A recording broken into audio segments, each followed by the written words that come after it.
Howdy folks, today I'm washing dishes. I'm going to show you the right way how to wash dishes. Okay, I'm cooking right there. It's on high, I got to turn it down. But I need this, oh my god, I need this. I have to wash it. If I'm washing dishes, that means I'm hungry. What about you?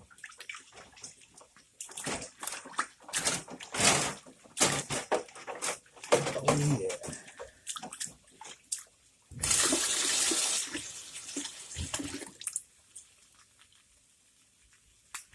And over here, this one.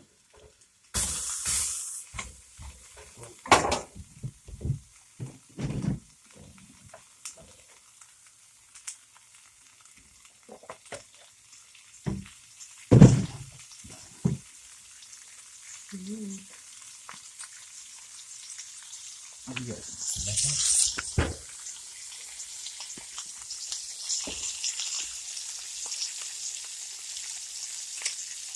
Leftovers.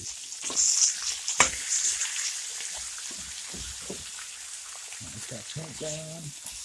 Twist it around a bit.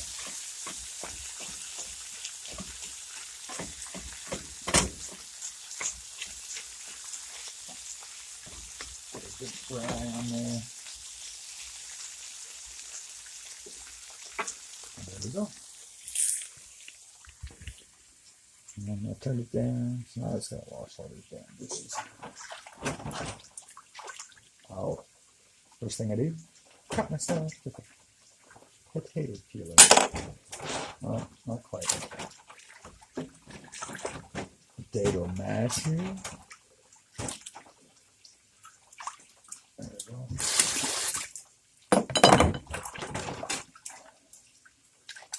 Wow. Use forks and use spoons, plastic spoons, and I'm washing them.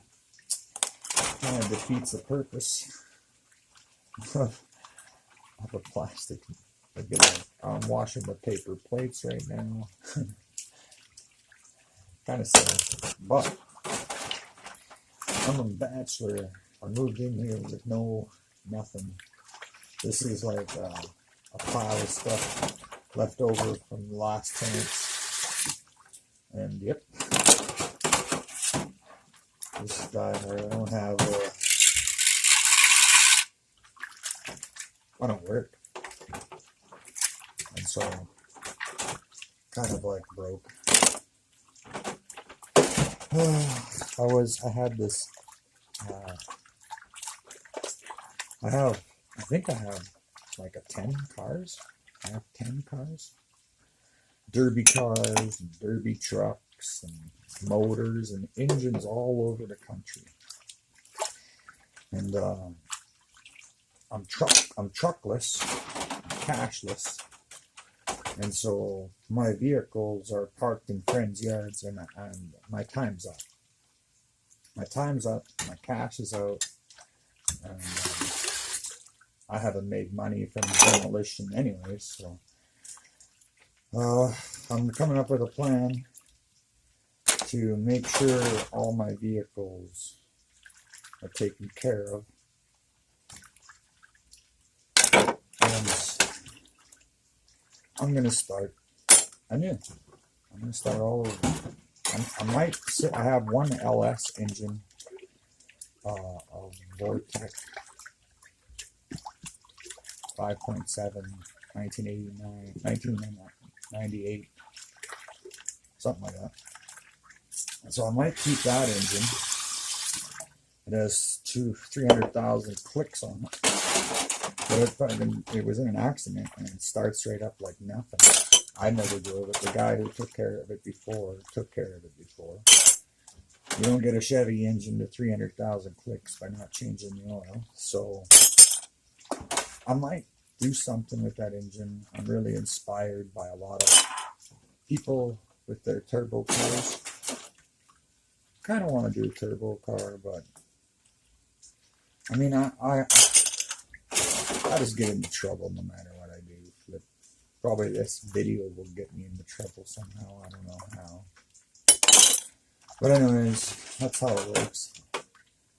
So basically, I drive demo car, but my financing since 2019, there was demos in 2019, I didn't go to any. 2020, no demos. 2021, doesn't look like no demos. And so for 3 years, pretty much, there's going to be no demos. So I think it's best interest for me to, stop using my friend has a tow lot. My other friend has his parents' farmyard. My other friend is using his tow lot. My other friend is using his girlfriend's farm. And so I got these vehicles all over. I got a Lincoln Town Car, 78 Lincoln Town Car, 1989 Chevy half-ton, 1993 Chevy half-ton, 1989 Chevy half-ton. Yeah, and 1978 3/4 ton crew cab, 1969 Chevy Biscayne, 2002 Cavalier ready for demo, except the front end's out of it, both sides, lower control arms, CVs, and struts, both sides. Yeah, that car's pretty fun. But I like that car. I put a lot of work into it, and it's just the front end, and it's just like the struts and stuff. So I'll probably fix that one up. Then I have a 1974 Plymouth. I actually don't know what it is. I think it's a Newport. Fuck, it might even be an Imperial. I don't even know what it is. It's a 74. We're going to call it a Newport. It has a 400 in it. I think I blew the engine up. I parked it out at my friend's. And so that's another 2 cars there. And then I have my car in the yard, 1989 Cutlass Calais, 2.5 liter, 3-speed automatic, front wheel drive. I welded a posi track, and I blew a CV out on it, a wheel bearing. Oh man! And I took the flipping heater core out because I was going to put it in the demo, and then they canceled the demo. So now, I don't know, the heater core is toast. When I took it out, I broke it. And so there's a big hole in the firewall, so I got to cover the hole in the firewall. I got to figure out a way to keep the windshields defrosted. I'm going to make like my own heater core system instead of the one that they had because it was bulky. And it was in the way for demolition. I planned on taking it to the demo, but then COVID. So yeah, it's like that. Court's coming up.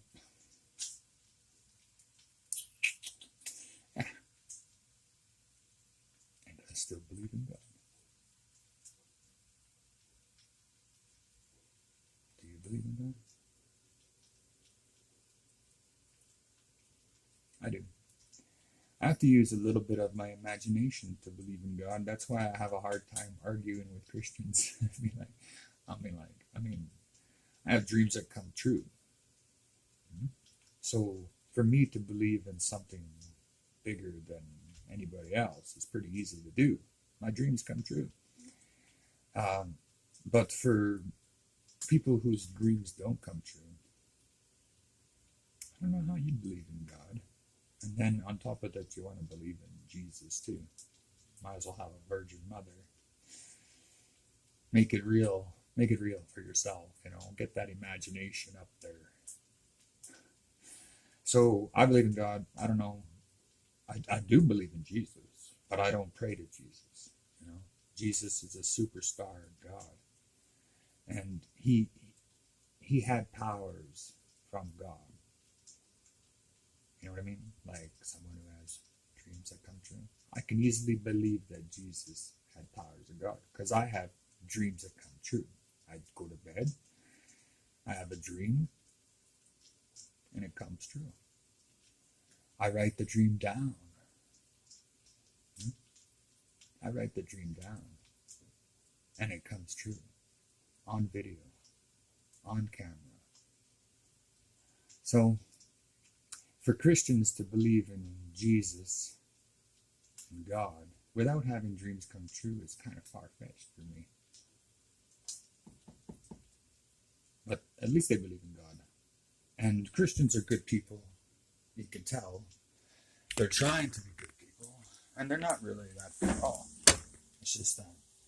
If you were almighty and powerful, God, would you like all your creations and their credit given to someone else? Or would you like to have some credit for everything you've done? And so, as a position of power that God holds, it's taken away by this other dude.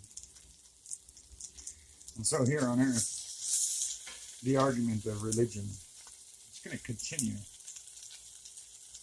till I take over. Just jokes. I am taking over space. I figured Goshen, the newest and oldest religion in the land today. Newest, because no one really named it until I came along. It's the oldest, because it's always been there. It's always been there. You never had a choice. Right from the beginning, there is no other religion than God. And so, you could say you're this, and you could say you're that. But I'm telling you right now, you're Goshen. And here on earth, I'd like to battle it out with you. And I'd like to take all your years of training and flush it down the drain. And just kind of let you have like a overall look of the world so you can understand it. But you want to argue. And so I'm taking over space. Anything in space is Goshen. The people from Earth that go to space are Goshen. They believe in God. As people in space, we have to unite. People on Earth, we can't unite.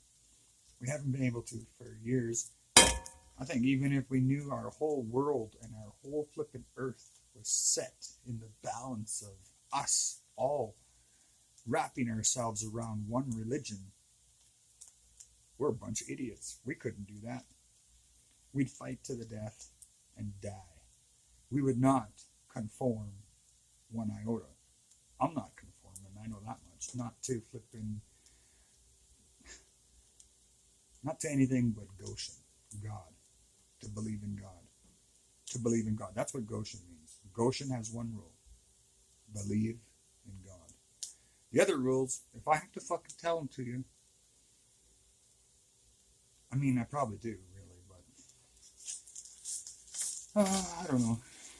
In the beginning, there was one rule, and in the end, there's only going to be one rule.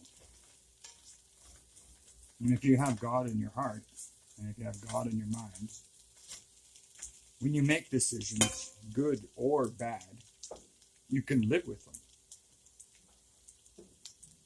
Live with your decisions. Have God in your mind and have God in your heart. God bless. Rock on. Or, I don't know, wash dishes.